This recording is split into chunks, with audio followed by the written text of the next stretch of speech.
This is the scenery across from Seward.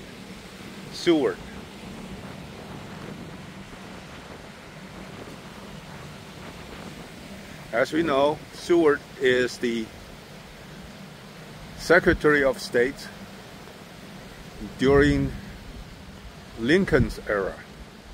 So the acquisition of territory of Alaska was done shortly after, I think the purchase was shortly after the Civil War was concluded. And Seward was the Secretary of State at the time. And it was considered, it was named as, it was called Seward's Folly. Hereby, folly, it means a stupid, dumb thing that he did, acquiring a remote, cold, harsh, and useless piece of land. And that piece of land is the state of Alaska today. 1964 earthquake affected this region, and the shoreline along the Seward City is also affected. The earthquake significantly altered the geological landscape of this region, particularly along the shorelines.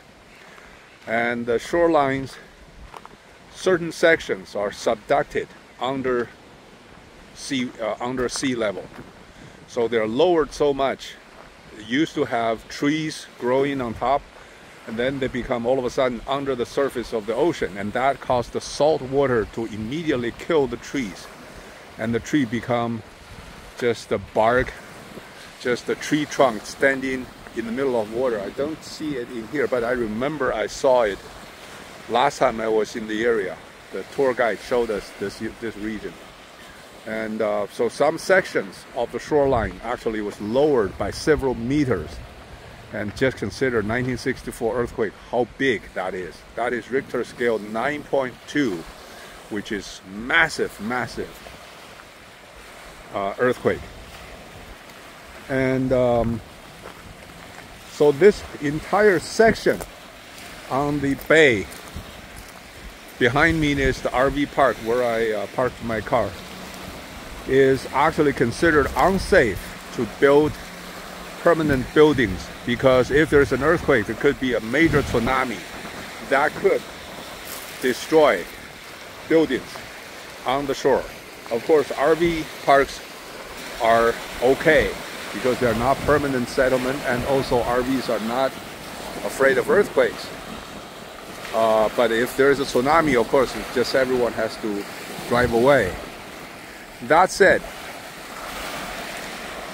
this useless piece of land was purchased for a few $1 million from Russia in 1860 something by Stewart, and it's considered a folly.